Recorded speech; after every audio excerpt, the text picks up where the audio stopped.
देखिए बेटा, verb topic चल रहा था और इसके बेसिक पॉइंट हमने कल करा दिए हैं। ठीक है। और वर्ब के अंदर ही नॉन फाइनाइट वर्ब के पार्ट मैंने 3 बताए थे आपको, इन्फिनिटिव, जीरंड और पार्टिसिपल। इन तीनों के नाम मैंने कई बार जिक्र में बताया होगा कि उनमें से पहला पार्ट है द इन्फिनिटिव, यानी इन्फिनिटिव की बात करते हैं। तो आज हम इससे रिलेटेड सारे पॉइंट्स कर लेंगे क्लियर। ठीक है। तो सबसे पहले अगर इन्फिनिटी की बात करते हैं, ये नॉन फाइनाइट वर्ब होती है। कौन सी होती है बेटा? Non finite verb. ये एक ऐसी वर्ब होती है, एक ऐसी वर्ब होती है जिसके ऊपर ना ही टेंस का कोई फर्क पड़ता है, ना ही सब्जेक्ट का कोई असर आता है, इसलिए इसको नॉन फाइनाइट वर्ब कहते हैं। कोई बदलाव नहीं आएगा, चाहे आगे सब्जेक्ट सिंगुलर हो, चाहे प्लूरल हो, चाहे टेंस कोई सा भी हो, इस वर्ब के ऊपर कोई फर्क नहीं पड़ेगा। जैसे मैंने आपको बताया था कभी कभी, ही लाइक्स टू प्ले। ठीक है। अगर मैं इसको प्लूरल कर दूं तो क्या हो जाएगा? They like to play. ठीक है। अगर मैं पास्ट कर दूं, ही लाइक्ड टू प्ले, तो आप देख पा रहे होंगे थोड़ा सा बदलाव केवल आगे वाली वर्ब में चेंज आ रहा है। आगे वाली वर्ब में चेंज आ रहा है ना, तो ये तो बदल रही है सब्जेक्ट के अकॉर्डिंग या टेंस के अकॉर्डिंग, लेकिन ये नहीं बदल रही। To play, to play, to play, ये नहीं बदली।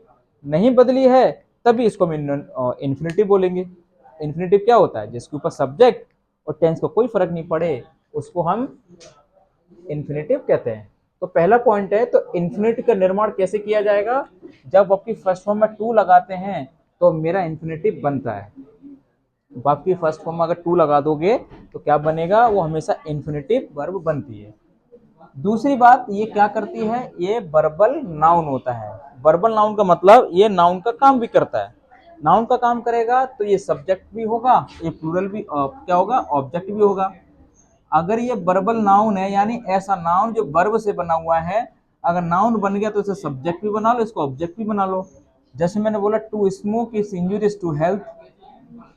To smoke is injurious to health, injurious to health. ठीक है। अगर इसको आपने देखा, ये सब्जेक्ट की जगह आया नहीं आया है? यहाँ पर राम श्याम कृष्ण मोहन तो नहीं है ना, ये केवल टू प्लस आपकी फर्स्ट फॉर्म आया, तो इसका मतलब सब्जेक्ट का काम कर रहा है। या फिर आई हेट टू स्मोक। ठीक है। तो आपने देखा, ये सब्जेक्ट, ये वर्ब है और ये ऑब्जेक्ट है।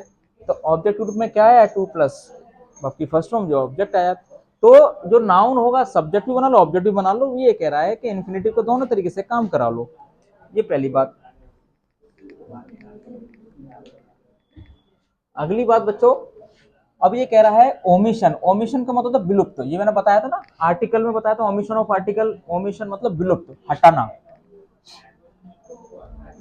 अब कह रहा है कि कुछ जगह पर अगर टू प्लस वर्ब की फर्स्ट फॉर्म से मेरा आर्टिकल बनता है तो टू कहां कहां गायब हो जाता है। कुछ कंडीशन में टू गायब हो जाता है, जिसको बोलते हैं बेयर इन्फिनिटिव। क्या बोलते हैं इसको? बेयर इन्फिनिटिव बोलते हैं। बेयर का मतलब होता है जहां से मेरा टू गायब हो जाए। तो देखते हैं कहां कहां पर गायब होता है। सबसे पहला, अगर मेरी मॉडल है, model can, could, may, might, shall, should, जिसको ऑक्सिलरी वर्ब कहते हैं। जितने भी मॉडल वर्ब होती हैं वो कभी टू नहीं लेती। I can go, you can go, I may come, है ना। तो जितनी मॉडल्स होती हैं वो कभी टू नहीं लेती हैं। जैसे कि she can solve this question. ठीक है बच्चों। तो आपने देखा, तो सॉल्व से देखो, कैन के बाद कोई टू तो नहीं आया ना, तो यहाँ पर टू नहीं आया है क्योंकि विलुप्त हो गया है। था तो सही, लेकिन मॉडल में टू नहीं आता। ओके। अगली बात ध्यान रखना, केवल आउट और यूज टू को छोड़ करके केवल यही दो एक मॉडल है जो क्या करेंगे? टू लेती हैं। आउट के बाद टू आता ही नहीं आता है, और यूज्ड के बाद टू आता है। इन दो में ही टू आता है और किसी मॉडल में टू नहीं आता। ठीक है। She used to get up late, वो हमेशा देरी से उठा करती थी। तो टू आ रहा है। ठीक है ना। Ought to you ought to borrow money. ठीक है। तो इस तरीके से क्या करते हो आप? आउट के बाद और टू के बाद ही केवल टू देखने को मिलेगा और कहीं नहीं मिलेगा पूरी मॉडल में। जितनी भी मॉडल्स होती हैं सब मॉडल को छोड़ करके केवल दो। ठीक है। बाकी किसी में नहीं आएगा। अगला पॉइंट, जब भी had, better, had rather, would rather, rather than, sooner than, ये शब्द आएंगे और इनके बाद कोई वर्ब आएगी, आती तो इन्फिनिटिव है लेकिन बिना टू वाली इन्फिनिटिव आएगी। कौन सी वाली इन्फिनिटिव आएगी? बिना टू वाली, छुप जाता है। जैसे कि यू हैड बेटर, ठीक है, यू हैड बेटर स्टे, ठीक है, रुकना बेहतर होगा। तो आपने देखा कि यहाँ पे टू स्टे आना चाहिए था, लेकिन टू यहाँ से गायब हो गया, टू यहाँ पर नहीं लगेगा, आपको लगा कि देगा तो आपको हटा देना है, ठीक है। अगली बात, डेयर और नीड, ये मेन वर्ब भी होती है, मॉडल्स भी होती हैं। अगर डेयर और नीड का प्रयोग नेगेटिव या इंट्रोगेटिव में हो रहा है, किसमें हो रहा है, नेगेटिव या इंट्रोगेटिव में डेयर और नीड का प्रयोग हो रहा है, तो क्या करेंगे, कभी भी हम टू नहीं लगाएंगे, बिना टू की फॉर्म लगाएंगे। जैसे कि she need not to go, सही है कि गलत है, बताओ। गलत है, क्योंकि नीड नॉट के बाद टू लगाया है, टू गलत हो जाएगा, शी नीड नॉट गो आएगा। तो जब भी डेयर और नीड को नेगेटिव या इंट्रोगेटिव में लगाएंगे तो नहीं आएगा। जैसे कि नीड शी टू गो, अब भी गलत है क्योंकि अब ये इंट्रोगेटिव सेंटेंस है, इंट्रोगेटिव है तो टू नहीं आएगा, ये कह रहा है वो। ओके, ये जो शब्द हैं hear see make feel watch let bid behold, ठीक है, ऑब्जेक्ट आएगा, ऑब्जेक्ट के बाद जब कोई वर्ब आएगी तो वो बिना टू के आएगी, यानी बेयर इन्फिनेटिव आएगी। जैसे कि आई, ठीक है, मेड हिम, तो मेड, अब जो ऑब्जेक्ट आ गया, ऑब्जेक्ट में जो दूसरी वर्ब आएगी, एक वर्ब तो ये रही है इसकी, दूसरी वर्ब लगाओगे इन्फिनिटिव तो आएगी, लेकिन बेयर इन्फिनिटिव, लाफ, मैंने उसे हंसाया, तो टू लाफ नहीं आएगा, वो लाफ आएगा, ठीक है, बिना टू के। तो वही कह रहा है इन वर्ब के बाद अगर ऑब्जेक्ट आएगा और दूसरी वर्ब आएगी तो उसमें टू नहीं आएगा, ठीक है मूर्तियों। चलिए बात खत्म हो गई, कहाँ कहाँ ने, अच्छा ये वर्ड और है, बट देन एक्सेप्ट के बाद कोई वर्ब आएगी तो इसमें भी इन्फिनेटिव नहीं आएगा। जैसे कि दे रखा है ना, these boys buy nothing but play, तो देखा आपने, तो जहां पर क्या आया, बट आया कि नहीं, तो बट के बाद वर्ब आई है तो बेर इन्फिनेटिव आई है, बिना टू के आई है। तो ये सारे पॉइंट बता दें एक बार में, कहाँ कहाँ पर टू नहीं लगाना है, ठीक है, बेर इन्फिनेटिव आएगी। अब थोड़े आसान रूल है, अगर दो इन्फिनेटिव एंड से जुड़ रहे हैं तो केवल पहले वाले ही वर्ब में टू लगाना है, दूसरे में नहीं लगाना है, ठीक है ना। जैसे कि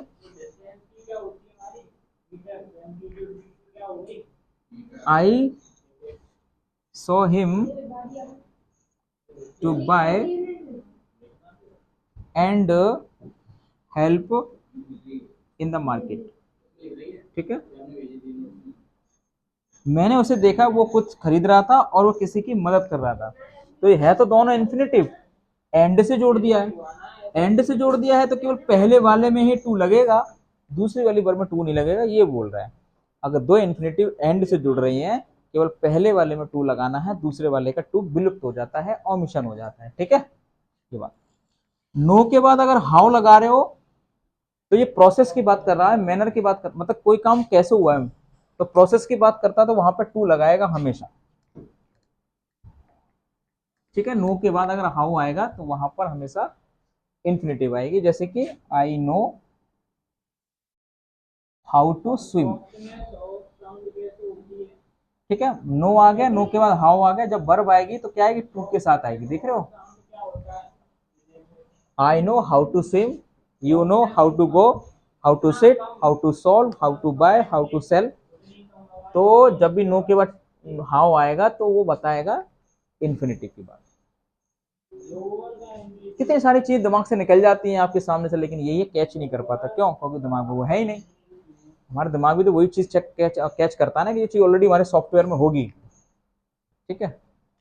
अगली बात, अगली बात वो ये कह रहा है टू प्लस वर्ब की फर्स्ट फॉर्म के बीच में कोई और एक चीज नहीं आएगी। जब भी आप इन्फिनेटिव लगा रहे हो तो इन दोनों के बीच में कुछ और नहीं लगाएगा, वो स्प्लिट इन्फिनेटिव हो जाएगा, मतलब इन्फिनेटिव टूट जाएगा, तो इसके बीच में कुछ नहीं लगाएंगे, हमेशा पहले लगाते हैं। तो ध्यान करो, जब मैंने आपको डायरेक्ट इनडायरेक्ट सिखाया था इंपेरेटिव सेंटेंस का, तो सेंटेंस जब नेगेटिव होता था तो टू को क्या करते थे, हमेशा नॉट के बाद रखते थे, उस नॉट को टू से पहले रखते नहीं रखते थे, है ना, to not go, to not sit, ऐसा नहीं लगाते थे ना।